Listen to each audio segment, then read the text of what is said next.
In this video, I'm going to show you how to use the third conditional in English. The third conditional is a structure that we use to talk about unreal, imaginary situations in the past and their possible results. Let me show you what I mean. I'm going to show you how to form it, how to use it, how to pronounce it, and common problems that people have with this construction. So let's start by looking at an example. Do you remember this boat? This is the Titanic. So what really happened in the past is that this boat sank in 1912. The Titanic hit an iceberg in 1912. It sank and most of its passengers died. So when I use an unreal conditional, I'm going to imagine the past differently than what really happened. So I might say this: if the Titanic hadn't hit an iceberg, it wouldn't have sunk. If it hadn't sunk, the passengers wouldn't have drowned. So here in these two sentences, these are examples of the third conditional. I'm looking at the past and I'm imagining the situation, the history, differently. And then I express the results of this.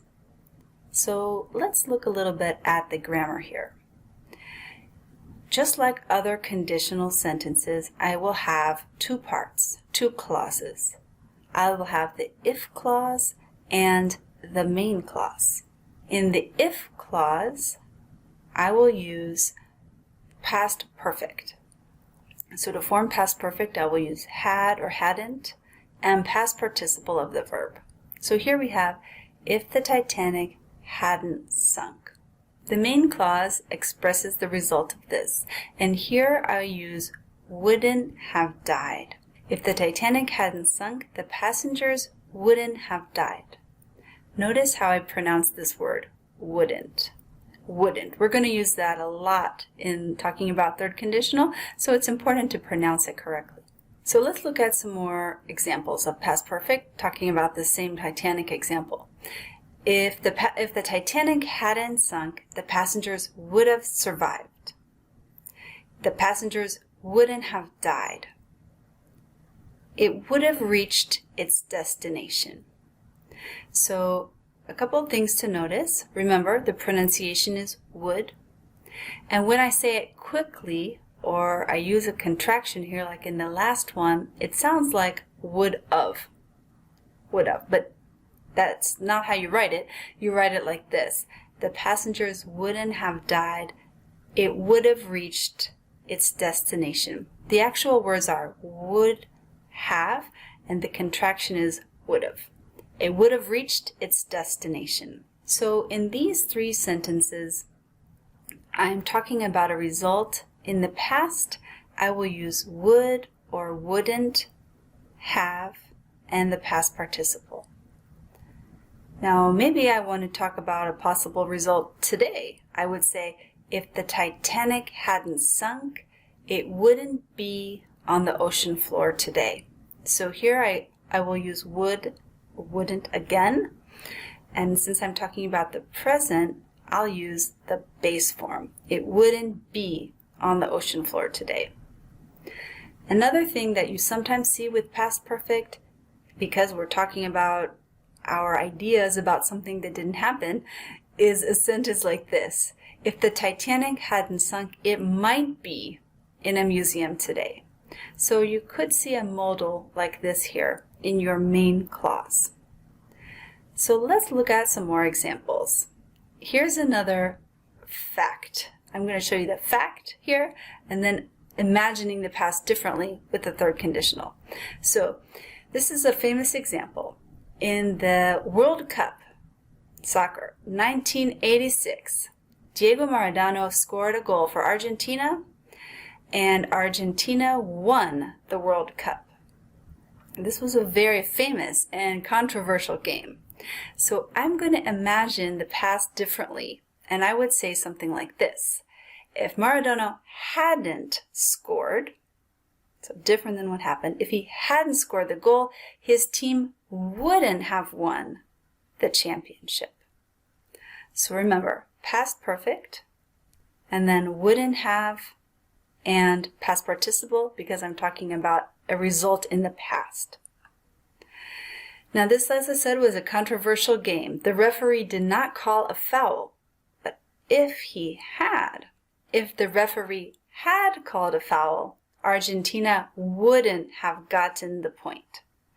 So unreal conditional here, imagining the past opposite to what it was. We form it like this with our past perfect and the if clause, and then the main clause with would, wouldn't, and then we have and past participle, like this when we're talking about the past. So let me give you a more day-to-day example here, nothing connected to a famous historical event. Last night I didn't set my alarm clock. I forgot to set it. As a result, I slept too late and I was late for work this morning. If I had remembered, which I didn't, if I had remembered to set my alarm clock, I would have gotten up on time. Or how about this? If I had remembered to set my alarm clock, I wouldn't have been late for work this morning. So remember, we have if with past perfect, and then our main clause we're going to have would have or wouldn't have, and past participle because I'm talking about the past. Here's another one. My dad's birthday was last week.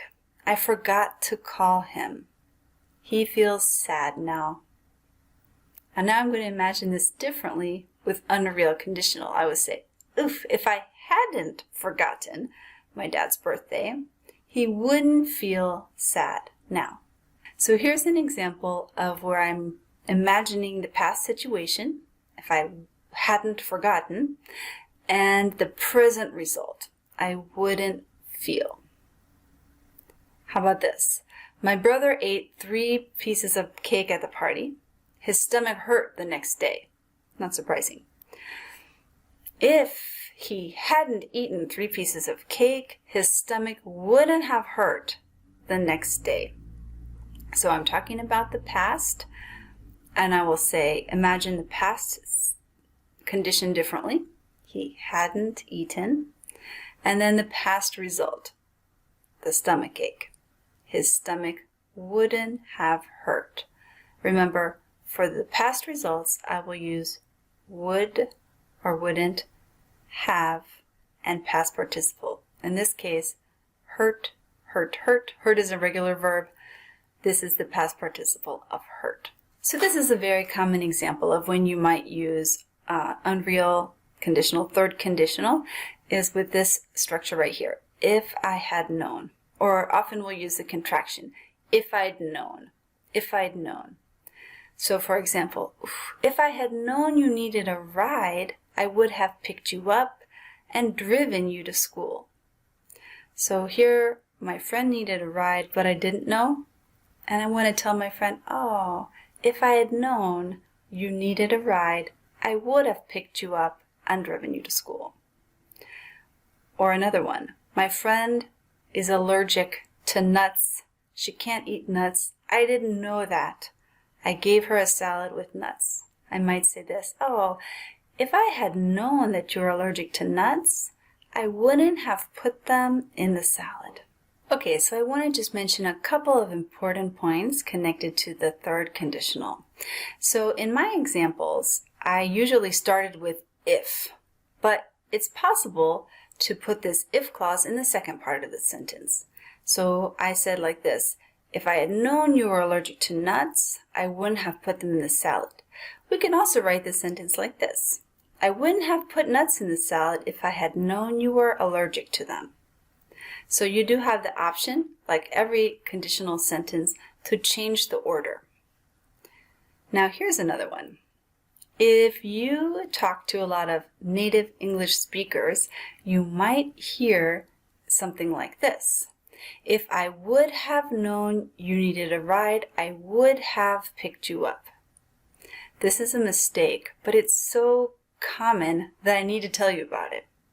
So native English speakers in the United States will usually put would have in both parts. I told you, you should use past perfect because this is correct. But if you go out and you speak to native speakers, you will probably hear this because it's just become very common. If I would have known you needed a ride, I would have picked you up. So although it's not correct, it makes sense to everybody and it's very, very common. You can decide how you want to say it. So another example might be like this. If Maradona wouldn't have scored a goal, Argentina wouldn't have won. Like I said, it's not technically correct, but it's so common that I need to tell you. So we use the third conditional to talk about unreal, imagined situations in the past.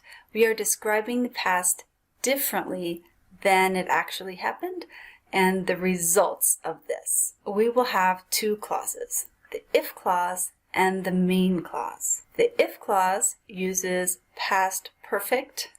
This is the correct grammar.